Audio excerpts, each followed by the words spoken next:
मैं हूं आपकी टीचर मुबीना बारी और आप देख रहे हैं एफर्ट फॉर सक्सेस। मज़ीद वीडियोस और अपडेट के लिए आप हमारी वेबसाइट विजिट कर सकते हैं। उसके अलावा आप हमें हमारे फेसबुक पेज पर भी फॉलो कर सकते हैं।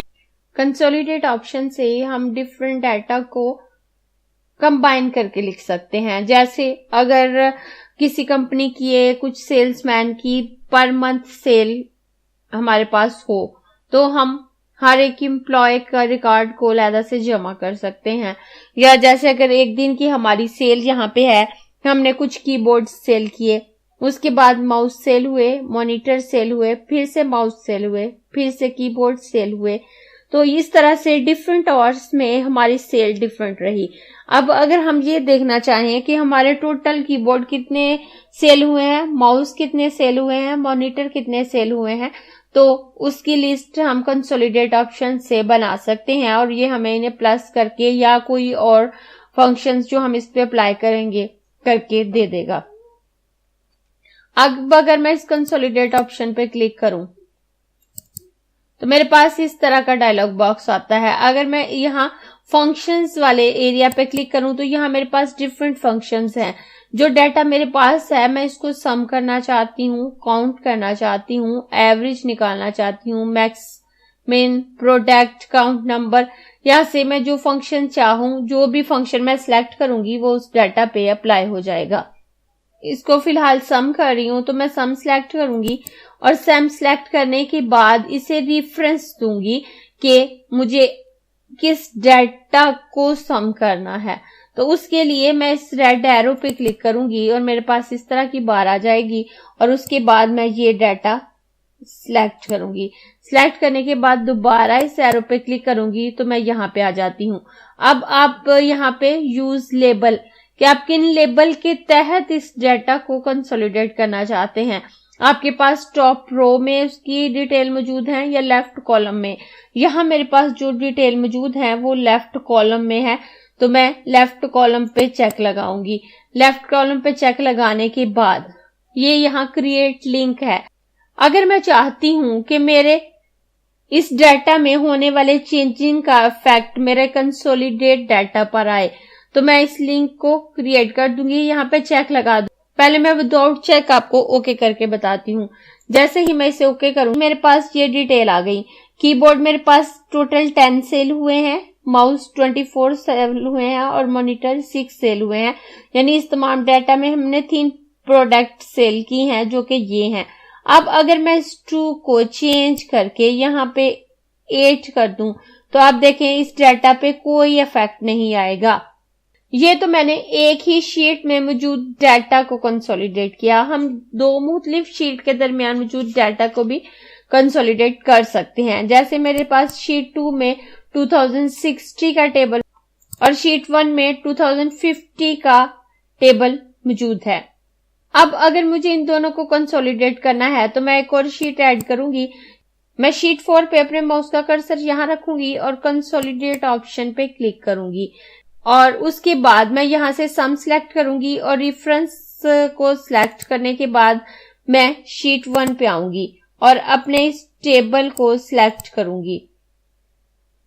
टेबल को सिलेक्ट करने के बाद मैं यहां से ओके करूंगी। अब यहां मेरे पास डाटा जो है उसकी हेडिंग टॉप रो में मौजूद है और लेफ्ट कॉलम में भी। तो यहां मैं टॉप रो और लेफ्ट कॉलम दोनों सिलेक्ट कर लूंगी और उसके बाद अगर मुझे अपने इस डाटा का लिंक क्रिएट करना है तो मैं क्रिएट लिंक पे क्लिक कर दूंगी। क्रिएट लिंक पे क्लिक करने के बाद मैं यहां से ऐड कर दूंगी। ऐड करने के बाद मैं दोबारा इस ऑप्शन पे आऊंगी और अपनी शीट 2 पे आऊंगी और यहाँ 2016 का रिकॉर्ड मौजूद है और यहाँ से मैं इस डाटा को सिलेक्ट कर लूंगी और यहाँ से इस ऑप्शन पे क्लिक करूंगी और यहाँ टॉप रो और लेफ्ट कॉलम सिलेक्ट रहने दूंगी और क्रिएट लिंक पे भी चेक लगा रहने दूंगी और ओके करूंगी।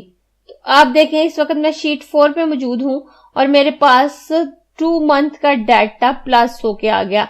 शीट 1 पे मेरे पास यहाँ 364 वैल्यू है और शीट 2 पे मेरे पास 364 वैल्यू है, जबकि शीट 4 पे यहाँ मेरे पास 728 आ गया। क्योंकि मैंने लिंक क्रिएट किया है। अब अगर मैं शीट 3 पे आती हूं और यहाँ पे कीबोर्ड की तादाद मैं 8 से बढ़ाकर 10 करूं तो मेरे इस डाटा पे कोई इफेक्ट नहीं आएगा। यहाँ ऑलरेडी 10 था तो यहाँ 10 ही है। मैं दोबारा अगर इस वैल्यू को चेंज करके 12 करूं तो भी मैं इस डाटा पे कोई इफेक्ट नहीं आएगा, क्योंकि कंसोलिडेट करते वक्त मैंने लिंक क्रिएट नहीं किया था। जबकि मैं शीट 4 पे आऊं तो यहाँ देखें आप 728 शो हो रहा है। मैं शीट 1 पे आऊंगी और अपने इस डाटा को चेंज करके 100 कर दूंगी। 100 करने के बाद मैं शीट 4 पे आऊंगी तो आप देखें यहाँ 464 हो चुका है, ये डाटा चेंज हो चुका है। अगर मैं इस लास्ट पे आऊं और 334 है मेरे पास, मैं शीट 2 पे आती हूं और इस डाटा को चेंज करके 50 कर देती हूं और शीट 4 पे आती हूं तो आप देखें यहां मेरा डाटा चेंज हो चुका है। यानी कंसोलिडेट ऑप्शन को जब आप यूज करते हैं तो यहाँ पे अगर आप लिंक क्रिएट कर देते हैं तो आप जो डाटा में आपके ओरिजिनल डाटा सोर्स में जो भी चेंजिंग होंगी उसका इफेक्ट आपके कंसोलिडेट ऑप्शन पे आएगा। जबकि आप अगर इस सेल में चेक हटा देते हैं तो उसके बाद आपके डाटा में कोई लिंक नहीं होगा। अगर आपके ओरिजिनल डाटा में कुछ भी चेंजिंग होती हैं तो उसका इफेक्ट आपके कंसोलिडेट डाटा पे नहीं आएगा।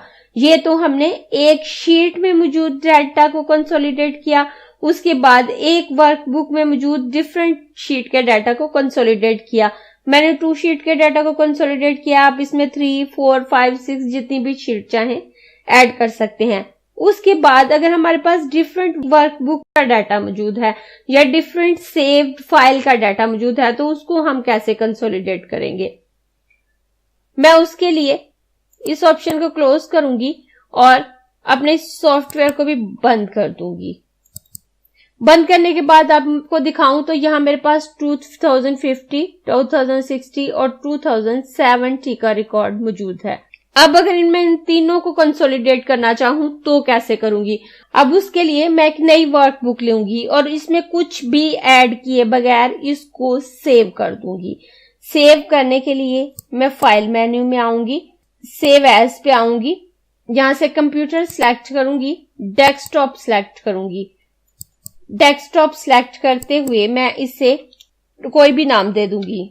मैं इसे कंसोल नाम दे देती हूँ और नाम देने के बाद मैं अब सेव कर दूंगी। सेव करने के बाद मैं इसको मिनिमाइज कर दूंगी और मिनिमाइज करने के बाद 2050 वाली अपनी वर्कबुक ओपन कर लूंगी और ओपन करने के बाद मैं इसको भी मिनिमाइज कर दूंगी। उसके बाद मैं 2060 वाली वर्कबुक ओपन करूंगी और इसको भी मिनिमाइज कर दूंगी। उसके बाद 2070 वर्कबुक ओपन करूंगी और इसको भी मिनिमाइज कर दूंगी। अब यहाँ मेरे पास मेरी कंसोलिडेट नाम से वर्कबुक है, 2015 के नाम से है, 2060 के नाम से और 2070 के नाम से। अब अगर मैं इनको कंसोलिडेट करना चाहूं तो मैं अपनी फर्स्ट वर्कबुक जिसमें बिना कुछ लिखे मैंने उसको सेव किया है वहां पे मैं अपने माउस का कर्सर यहाँ पे रख लेती हूँ और यहाँ पे रखने के बाद मैं डाटा टैब में आकर कंसोलिडेट ऑप्शन पे क्लिक करूंगी और यहाँ से सम ही सिलेक्ट करूंगी और रेफरेंस पे आऊंगी। रेफरेंस पे आते हुए मैं यहाँ से 2050 वाली वर्कबुक को सिलेक्ट करूंगी और सिलेक्ट करने के बाद मैं इस डाटा को सिलेक्ट करूंगी, यहाँ से ओके करूंगी और ऐड कर दूंगी। उसके बाद मैं दोबारा इस ब्राउज ऑप्शन पे आऊंगी और यहां से 2060 वर्कबुक दूंगी। अब ये देखें यहाँ पे मेरा 2060 लिखा हुआ आ रहा है और यहाँ पे जो रेफरेंस पहले मौजूद था उसको रिमूव करूंगी और रिमूव करने के बाद मैं इस डाटा को सिलेक्ट करूंगी, इस एरो पे क्लिक करूंगी और ऐड कर दूंगी।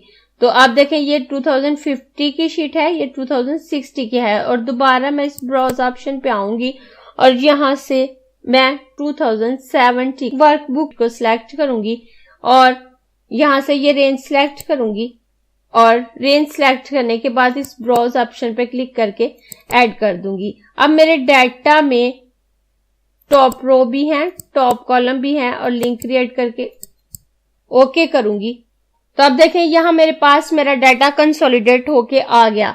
और यहाँ मैं आपको दिखाऊं तो आप देखें कि एक छोटा सा कॉलम आ रहा है, ये एक बड़ा कॉलम आ रहा है।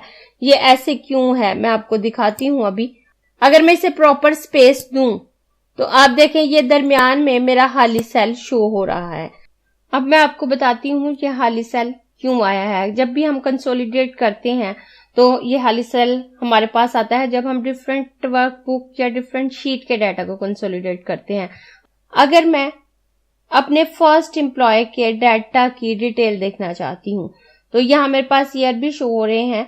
अब मैं अगर इस प्लस साइन पे क्लिक करूं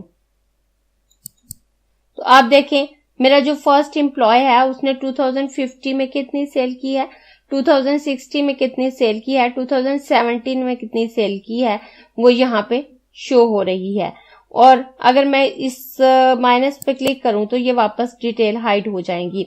उसके बाद अगर मैं अपने दूसरे एम्प्लॉय की देखना चाहती हूं तो उसकी भी 2050, 2060, 2070 की सेल यहाँ पे शो हो रही है। अगर मैं अपने थर्ड एम्प्लॉय की देखना चाहूं, अपने फोर्थ एम्प्लॉय की देखना चाहूं, इस तरह से हम जो डिटेल देखना चाहें देख सकते हैं।